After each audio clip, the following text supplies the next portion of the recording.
So continuation of specialistic school.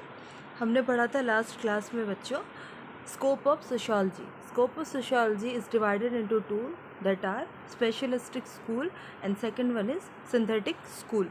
तो हम पहले देखेंगे स्पेशलिस्टिक स्कूल के डेफिनेशंस कि किस प्रकार राइटर्स ने अपने व्यूज़ इसके लिए रखे हैं। So first one is according to Simmel it's classify analysis and delimits the form of social relationship. तो अकॉर्डिंग टू सिम्स उनका व्यू ये है स्पेशलिस्टिक स्कूल के लिए कि it's classify analysis and delimits the form of social relationship.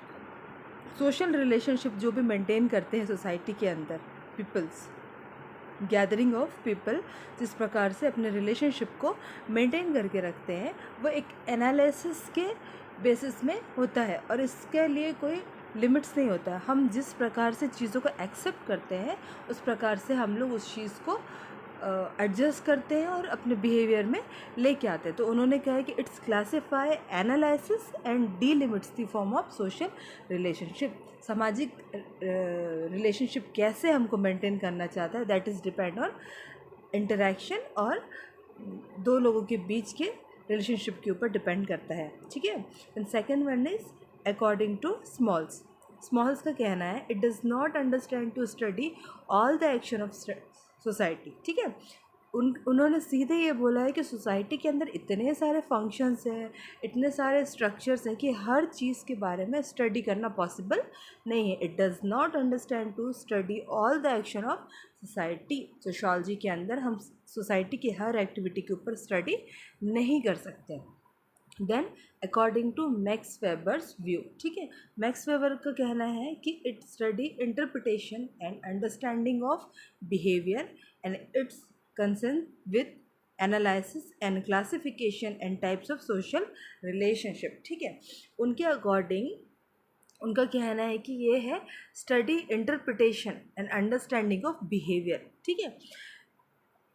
Unit gathering of people के बीच में society तो लोगों से मिलके बनी हुई है, बहुत सारे लोगों का गैदरिंग है, गैदरिंग ऑफ पीपल है। तो उनके बीच में कैसी अंडरस्टैंडिंग होगी, कैसा बिहेवियर होगा, उस चीज़ को एनालिसिस करके classification and types of social relationship, उस चीज़ को एनालाइज करके सोशियोलॉजी को बनाया गया है कि लोगों का बिहेवियर है ना, उन लोग की अंडरस्टैंडिंग आपस में कैसी होती है, किस स्टेज में वो कैसा बिहेव करते हैं, कौन से सिचुएशंस में हाउ दे बिहेव, उस सिचुएशन के ऊपर उसके अकॉर्डिंग ही बना हुआ है एक सोसाइटी।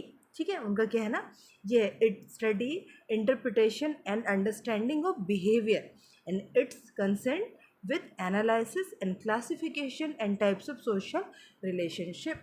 कि सोसाइटी के अंदर, समाज के अंदर लोग अपने अपने बिहेवियर अंडरस्टैंडिंग को कैसे एक दूसरे के साथ निभाते हैं, दैट इज़ सोशियोलॉजी। ठीक है। Then according to Tonnies view society is based on the social relationship. इन्होंने सीधे बोला है, टोनी ने सीधे बोला है कि society is based on the social relationship. ठीक है। सोसाइटी क्या है, सोशल रिलेशनशिप के ऊपर डिपेंडेंट है। सामाजिक व्यवहार हमारा कैसे होना चाहिए, दैट इज़ सोशियोलॉजी। ठीक है। The next one is synthetic school. Synthetic school according to Durkheim ने बोला है सोशियोलॉजी हैज़ 3 मेन डिवीज़न। इन्होंने 3 प्रकार के डिविजन्स में इसको बांट के रखा है सिंथेटिक स्कूल को। ठीक है। ये सब हम बेटा स्कोप ऑफ सोशियोलॉजी के अंदर पढ़ रहे हैं। सिंथेटिक स्कूल सेकंड स्कोप है, उसको डर्केम ने 3 प्रकार से डिवीजन में बांट के रखा है। First one is social morphology, second one is social physiology and third one is general sociology. First social morphology, second social physiology and third one is general sociology. तो इसको हम पढ़ेंगे कि ये होता क्या है।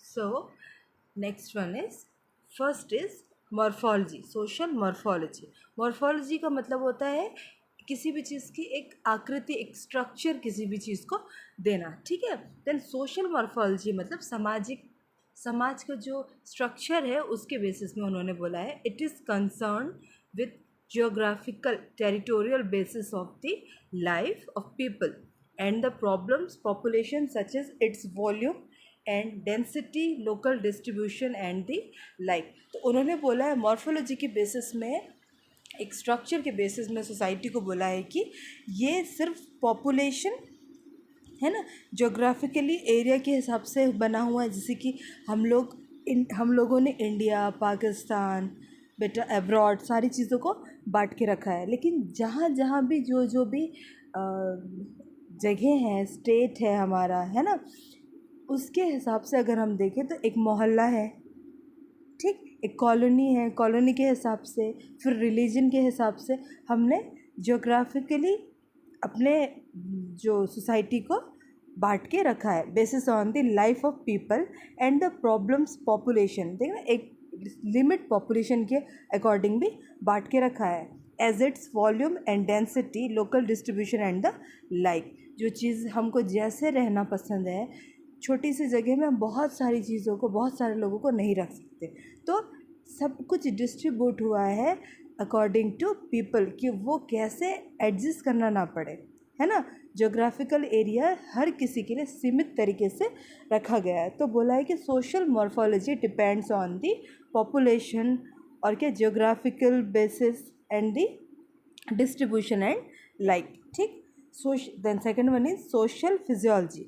It is divided into a number of branches, ठीक है, इसको ब्रांचेस के अकॉर्डिंग डिवाइड करके रखा है सोशल फिजियोलॉजी को। सोशल फिजियोलॉजी में एग्जाम्पल है sociology of religion, of morals, of laws, economic life, etc. Every branches deal with the set of social facts and activities related to the various social group. तो social physiology में इन्होंने बोला है कि ये branches के according बटा हुआ है, ठीक है। अलग अलग जाति के लोग हैं, अलग अलग नैतिकता के लोग हैं, है ना, कानून के तौर पे लॉज के रूप में रखा गया है, इकोनॉमिक बेसिस के रूप में रखा गया है ना, मध्यम वर्गीय लोग हैं, पुअर फैमिली से लोग हैं, है ना, हाई स्टेटस वाले लोग हैं। 3 कैटेगरी से सोसाइटी को बांटा गया है, लोअर, मिडिल और हायर, है ना। उसी प्रकार अलग अलग रिलीजन के रूप में सोसाइटी को बांटा गया है। देन अलग अलग मोरल्स हैं, जो जिस जाति को मान रहे हैं, जो जिस कल्चर कस्टम को बेटा फॉलो कर रहे हैं, उसके हिसाब से वो अपने मोरल्स को रखते हैं, है ना। देन लॉज के हिसाब से, अब लॉ ये है कि लड़कियों को लेट नाइट नहीं घूमना है, दैट इज़ सोसाइटल बेसिस, है ना, सोसाइटल बेसिस में है, इसलिए ताकि उनकी जो भी सेफ्टी को हम अच्छे से रख सकें। तो ऐसे ही according to situation, religion, morals, laws, economic basis में अलग अलग ब्रांचेस के रूप में इसको बांटा गया है, ठीक है। Then last one is general sociology. General sociology, the function of general sociology is to discover the general characters of their social facts and determine them, ठीक है। तो इसमें कह रहा है कि जनरल सोशियोलॉजी क्या है। जनरल सोशियोलॉजी मतलब the function of general sociology is to discover the general characters of the their social facts and determine, मतलब फैक्ट्स के ऊपर डिपेंड है हमारा society. Function of general sociology is to discover a general characters, ठीक है। Society के कुछ rule regulations है, कैसे हम सोसाइटी को आगे लेके जा सकते हैं, सोसाइटी के वेलफेयर के लिए हमें क्या करना है, कौन सी चीज़ हमारी सोसाइटी को हार्म पहुंचाती है, ये सारे जनरल जितने भी सिचुएशंस जो हमारे समाज से जुड़े हुए हैं, that is comes under the general sociology, ठीक है। जो भी चीज़ें हमारी सोसाइटी के अच्छे के लिए है और बुरे के लिए है, इस चीज़ को हम बाय बर्थ सीखते हैं। ये सारी एक्टिविटी जो हमारी सोसाइटी के अंदर होती है उसको हम बोलते हैं जनरल सोशियोलॉजी। और जो हमारे राइटर हैं जिन्होंने लिखा है इसको, अकॉर्डिंग टू डर्कहम ने social morphology, social physiology and general sociology को सोसाइटी के बेसिस में बनाया है कि सोसाइटी में अलग अलग जाति के लोग हैं, अलग अलग लॉ को मानने वाले हैं, कस्टम कल्चर को मानने वाले हैं, तो उसको सोशल फिजियोलॉजी के अंदर रखा। देन सोसाइटी में सीमित रूप से लोगों का रहना ताकि पॉपुलेशन ज़्यादा ना हो, ठीक है। देन किस प्रकार से अपने हम लोग हमारे कास्ट को, हमारे रिलीजन को एक लिमिट बेसिस में कैसे हम सिक्योर करके रख सकते हैं, ये सारी चीज़ों को उन्होंने बांटा है मॉर्फोलॉजी के अंदर। देन जनरल सोशियोलॉजी के अंदर उन्होंने सोसाइटी के वेलफेयर, जो भी अच्छी बातें हैं, जो अच्छी चीज़ें हैं, भलाई को उत्पन्न करती है, और दूसरी चीज़ें जो इससे हानि होती है सोसाइटी को, वो सारी चीज़ें जो जनरल स्टेटस है उसको जनरल सोशियोलॉजी के अंदर उन्होंने बांट के रखा है। सो आज हमने पढ़ा सबसे पहले स्पेशलिस्टिक स्कूल, देन उसके डेफिनेशन को पढ़ा, देन पढ़ा सिंथेटिक स्कूल। सिंथेटिक स्कूल को डर के हमने 3 हिस्से में बांटा है, that are social morphology, social physiology and general sociology.